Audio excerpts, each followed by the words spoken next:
Hey everybody, how you doing today? Just got off work, on my way home, gonna hang out with some friends, get some burritos. I've been eating way more burritos than I should. Way more. So, let's jump right into this. Doug Ford makes a big announcement today. On this lead up to this announcement, I was reading articles where it was like, ooh, Doug Ford is mulling actually locking things down, like in an actual way, right? Actually closing businesses, actually doing it. January is the perfect time to do it, right? January is the perfect time to do it because that's when businesses are slow, right? People have just spent all their money on Christmas. The expectation to be a good, diligent capitalist consumer is no longer really that present. Everything slows down, and of course it's the dead of winter. So people aren't really going out in the first place because it's miserable, all this kind of stuff. So it's the perfect opportunity to do a lockdown, right? I also think that politically, it's a huge win for Ford to move forward with a lockdown. Right after Christmas, you've just put your workers through, your serfs basically, through one of the most intense Christmases of their lives, without a doubt. And also the consumers, right? This is intense for consumers as well. Like, everyone's having a rough time. 2020 is going to go down in history as like one of the worst years for us. And so the absolute smartest thing to maybe score some political points and absolutely talk about it this way is Doug Ford's going to give you a break, right? We're going to lock everything down. We're going to send everybody home. You know, we're going to isolate all of that kind of stuff, quarantine. The language that I heard coming out of even the Conservative Party on the lead up to the announcement was it's gonna be like bringing down the hammer. It's gonna be like cutting it off, right? We're gonna have a cutoff moment, and we're gonna really stamp down on this thing.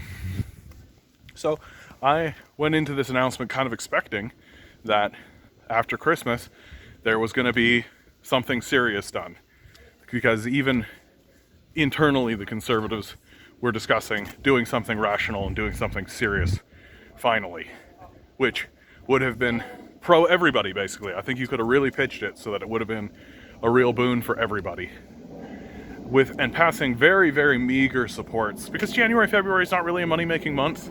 Those aren't money-making months, you know. There are already businesses that are laying off workforces through this period of time, right? So to just mandate it, to just actually do it, makes sense, especially from a public health situation. So, what's the actual announcement? The policies that are completely failing in Toronto and Peel in the first place, now we're just going to do them across Ontario. Yeah. You know, the policies that aren't working, numbers are going up at an exponential rate, and, you know, we're just going to, that'll be across Ontario. So, they're taking their failed idea and their failed policies that don't work, that have failed, that are a failure. Everyone in Toronto, everyone in the Peel region, everyone across Ontario was expecting firmer policies. We were expecting it. Everyone was. And the Conservatives basically just stand up and go, yeah, it'll just be the same as it is in Toronto for everybody now. Yeah, so it's, yeah, you know, just totally normal. Like, I've said it over and over and over again, and I'm going to say it again here. The Conservatives don't have the ability to govern. They didn't intend to govern when they got into power. They don't intend to actually do anything to assist anybody, right? All they care about is money for themselves. And I don't mean like themselves as in the Conservative Party and the supporters of Conservatives. I literally mean Doug Ford wants money for Doug Ford, and that is all. Period. And if the choice is between doing right by the populace and making 0.00001% less money, he will do the action that makes him that 0.0001% more. He's a fraud. He's a drug dealer, right? He's the big talking point. Like, he's an expert at making money for himself, and that's it, right? He's not actually an expert at anything else, right? And yet we're supposed to sit here and kind of gullibly go along with the idea that he's actually fit to govern, which he is not, right? And he's really revealing that the Conservatives generally are not fit to govern. This announcement is essentially just taking a page out of the Liberal handbook. Pretend like you're doing something, right? If you pretend like you're doing something with enough earnesty, enough gullible morons will believe you. That's exactly what we're doing. That's exactly what it is. Like, this is the Petersonian lesson for the Conservative Party, right? It's not to actually analyze themselves and actually understand the world around them, or listen to the rebuttals that are put forward to their asinine ideas. It's just that if you say something incredibly stupid, crude, reductive, and idiotic with enough passion and enough gusto, people will just go along with it, right? Just, that's it. You don't have to actually be reasonable. You don't actually have to be compassionate. You don't actually have to be empathetic. You just need to speak passionately, right? You just need to sound as though you know what you're talking about, right? Like, you don't actually need to know what you're talking about. You just need to sound as though you know what you're talking about. And so really it just comes down to confidence. And the unfortunate reality is that the stupider you are, and the less you know, and the more ignorant you are, the more confident you will be, right? Because you don't know anything. You don't know what you're doing. You don't have any humility. And people are attracted to that, right? People are just attracted to the arrogant stupidity and assholishness that is indicative of the Conservative Party. And that's, honestly, like, this is what the left needs to learn. This is what the left needs to learn, right? The left needs to get their heads out of their asses. They need to stop, like, whinging and start just telling the truth, and telling the truth like a bunch of assholes. Because that's the only thing that conservatives respect. Like, they obviously don't respect facts, reason, logic, empathy, compassion. Like, any of those things are irrelevant to conservatives. The only thing they respect is how big you puff out your chest and how big an asshole you are. That's it. They don't care about anything else. Anything else. Like, they're not like, their points, their debating points are so childishly easy to get around. Like, it's literally the only thing they've got left is just this bravado.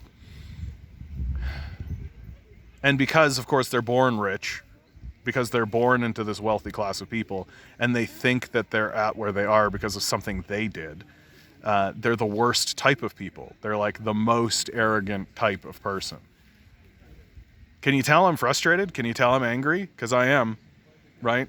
I was expecting any kind of lockdown, right? And what's annoying is that anyone is actually calling this a lockdown. It's not a lockdown. What are you talking about? This isn't a lockdown. This is just turning everything curbside, which has obviously failed. How do we know it's failed? The numbers are still going up, right? If what we're doing now worked, it would have, right? If what we were doing now worked, it would have, but it didn't. So it's a failure, right? And to claim that it's anything else is just high-level delusion, which is normal now. Like, it's normal for people to just be completely deluded.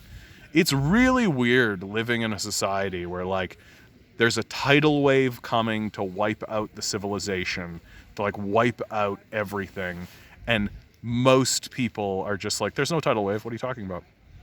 Very weird. Very, very weird to live in this kind of society. And it's worth saying again and again and again. It's worth saying again and again and again. This is exactly how we're going to act during climate change. Like, when climate change actually starts to be serious, when it starts to rear its head, when we lose Prince Edward Island, when it starts to hit the food supply, when it starts to go for the water supply, when the serious survival issues start coming up, how we're acting now is exactly how we're going to act then. It's not going to be different, right? We're going to pretend like we're doing something when what we're actually doing is abandoning the populace. We're going to exploit the poor and the vulnerable as much as we possibly can to squeeze as much labor out of them as we possibly can.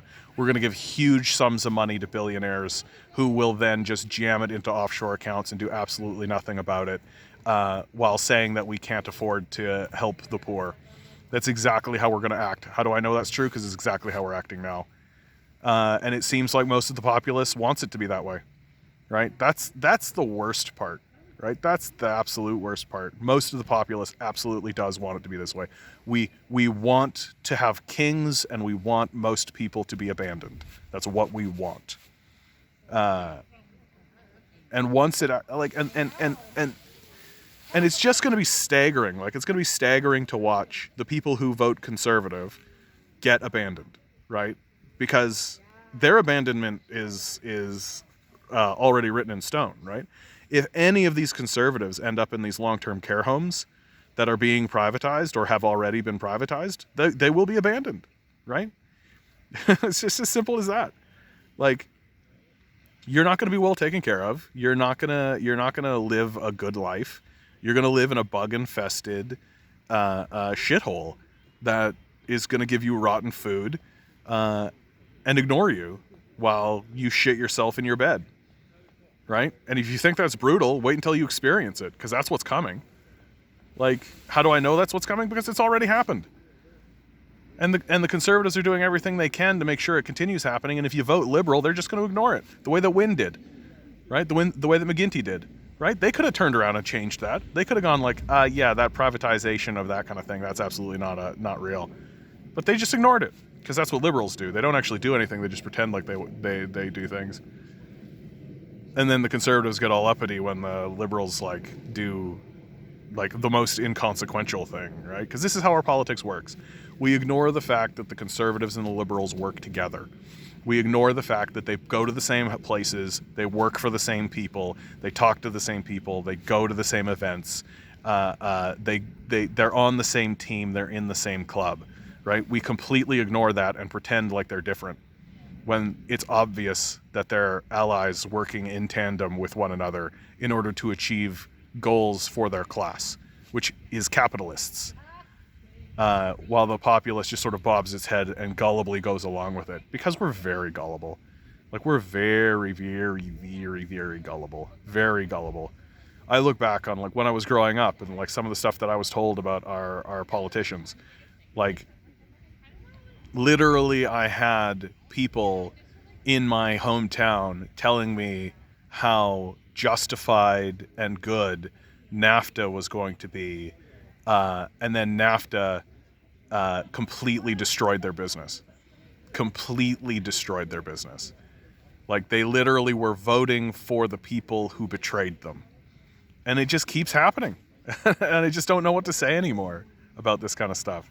And it allows people, it allows this situation where Doug Ford's literally like, yeah, we're going into a lockdown that's not actually a lockdown, and it totally doesn't work, and it's a complete failure in every way, but, vote conservative, and we will, because we're stupid. Anyway. Like, share, subscribe. Do all the things. Hit all the bells. Hit all the whistles. I don't know. I crossed the 70 threshold. Look at me, growing. Oh my God, what a ridiculous time to be alive. If you've made it this far, if you're here and you're not subscribed, subscribe. You're going to get more of this stuff. If you're on Instagram or Twitter or any of that kind of stuff, the longer videos that I don't post anywhere else are on YouTube. Toy Store John on YouTube. That's where I'm going to be doing a thing. So please join the party. I hope you guys are doing really well. I love you all. Good luck out there.